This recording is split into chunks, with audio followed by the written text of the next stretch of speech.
the seed was planted. All the years of building my career was so that I could actually step into this moment, use all of those skills to transform this part of the society, to bridge the gap, so that I would be that vehicle. The seed was planted, it just needed to be watered. So I asked you to ask yourself a question while I finish my story. Are you dreaming big enough? Are you doing what you were put here to do? Are you fostering the talents that God gave and God gave only you?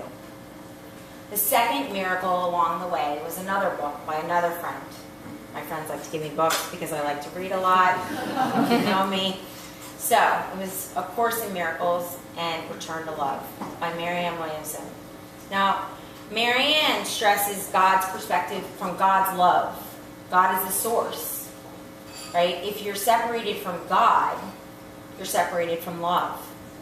You can only come from two places in life, and you can't come from them at the same time. You're either coming from a place of fear, or you're coming from a place of love. If you're coming from a place of fear, it's really driven by your ego. And then she says, if you're coming from love, it's coming from the Holy Spirit, whatever you may believe in. These two stops along the way, along with the words that my best friend shared, had me be ready for the moment that happened in the blind side. I would have missed it if I hadn't been ready. We're all ready. It's just, are we listening? So now it's the Monday after Thanksgiving. I'm sitting in the movie The Blind Side. Now, you know, we all know the story for the most part if we've seen the movie. I know the story really well. I read the book by Michael Lewis. I already know how it turns out. Yet, I'm sitting watching the movie unfold. And, you know, it takes being present, and then it takes stopping and actually taking action.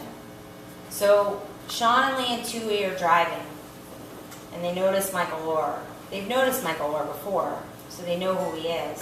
And it's a really cold night in Memphis. And he's wearing shorts and a t-shirt, and he's freezing, and he looks like he's walking to nowhere. So instead of driving by, like they may have done on other nights, they actually stopped. Said, can we give you a ride? Michael Lohr grew up in foster homes, in and out, all through his childhood and his teens. And then, as most of you know, Michael moved in with the Tuies and then later was adopted by them. At one point on the screen, which Dylan already shared with you, it's very powerful. He says, I've never had one. And she says, what, a room of your own? And he says, no, a bed.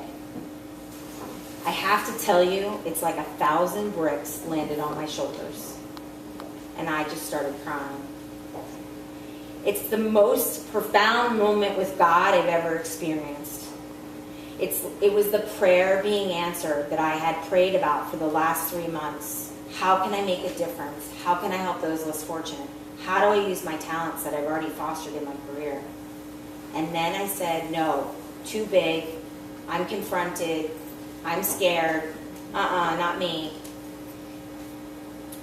And I think in that moment, I was really disgusted that I had never once thanked God for my bed in 30 years. Now I'm privileged. I've had a bed every night of my life. So for 3 days, it was like God was sitting on my shoulders, nagging at me, talking to me constantly. And the only thing I can say is, thank God I was thinking about that instead of other stuff. Finally something worthy of my attention. AGNS is born shortly thereafter.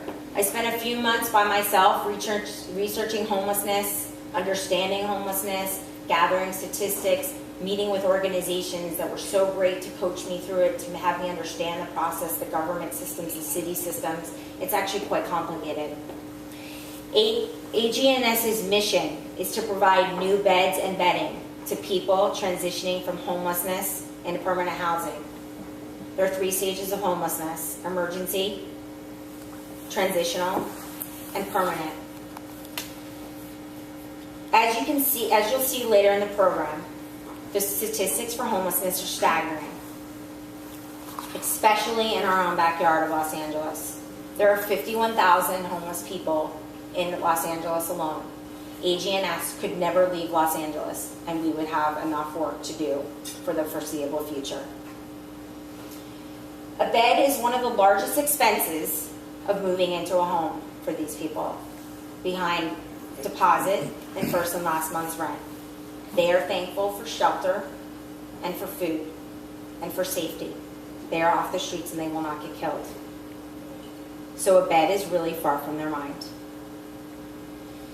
I feel like that there's a lot of organizations out there that are doing a great job rehabilitating, providing housing, and doing social services, and some of our partners are in the room today. What I found is that a lot of people weren't taking it past getting them into housing.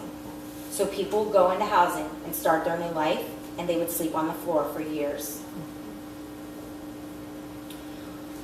It's AGNS's mission and my personal promise that we will make significant progress of this problem over the next 10 years.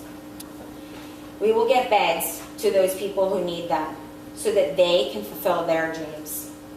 We will partner with housing organizations and other organizations that we've already partnered with, Downtown Women's Center, Beyond Shelter, Shelter Network, to name a few. We will partner with 1-800-Mattress and other mattress providers so that we can all come together as a collective group and build a synergy so that we can solve the problem together instead of alone. One family's generosity transformed one young man's life. Many people have done it time and time again.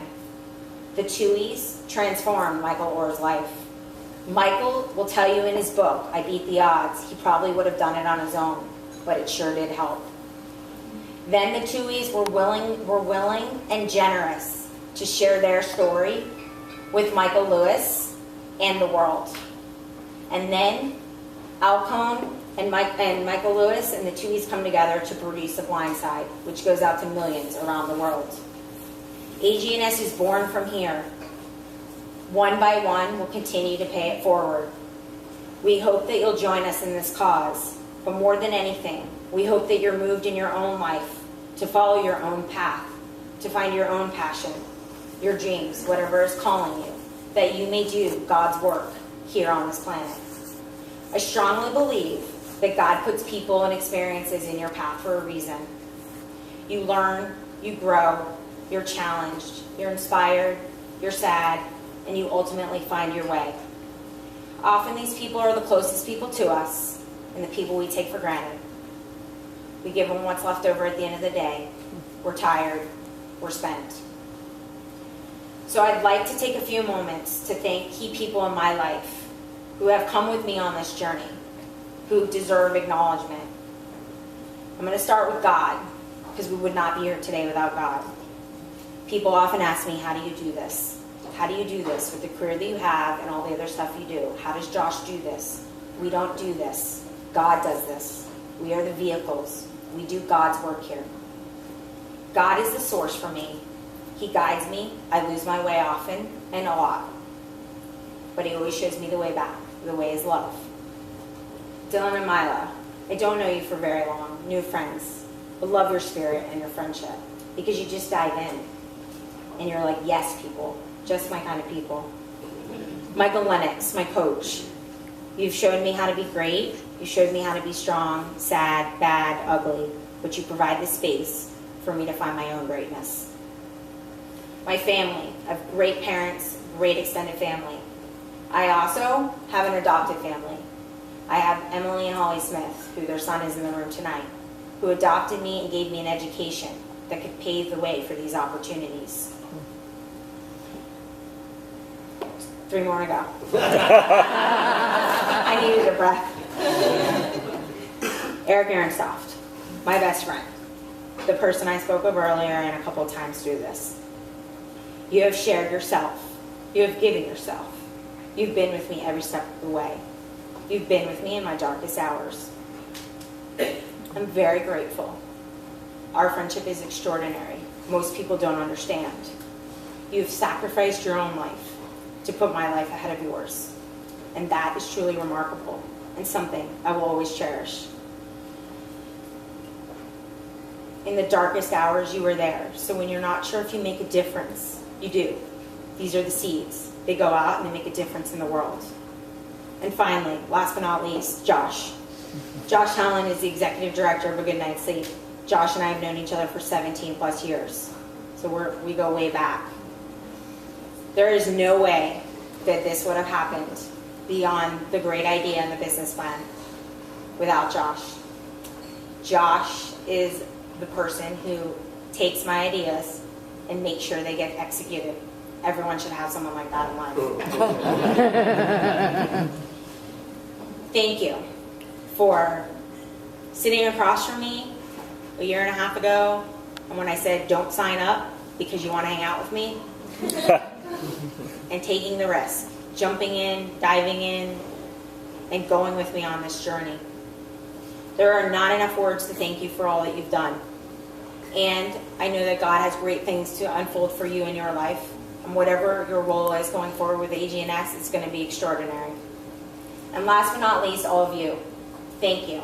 Thank you for taking the time on a Saturday night in the middle of summer, beating the traffic to be here with us. Your time is your most valuable asset. We do not take it lightly. So we thank you for being our partners, for being here. I know one thing, you all are extraordinary people if you are here tonight. I'd like to leave you with a quote that seems fitting to wrap it up. It's by Gandhi. Be the change that you wish to see in the world. Better dream big. Thank you.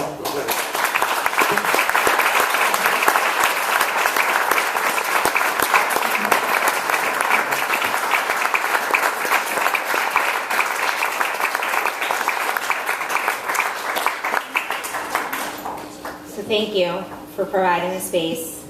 Appreciate it. It is now my great honor and privilege to bring to the stage Marsha Weeder, who is the founder and CEO of Dream University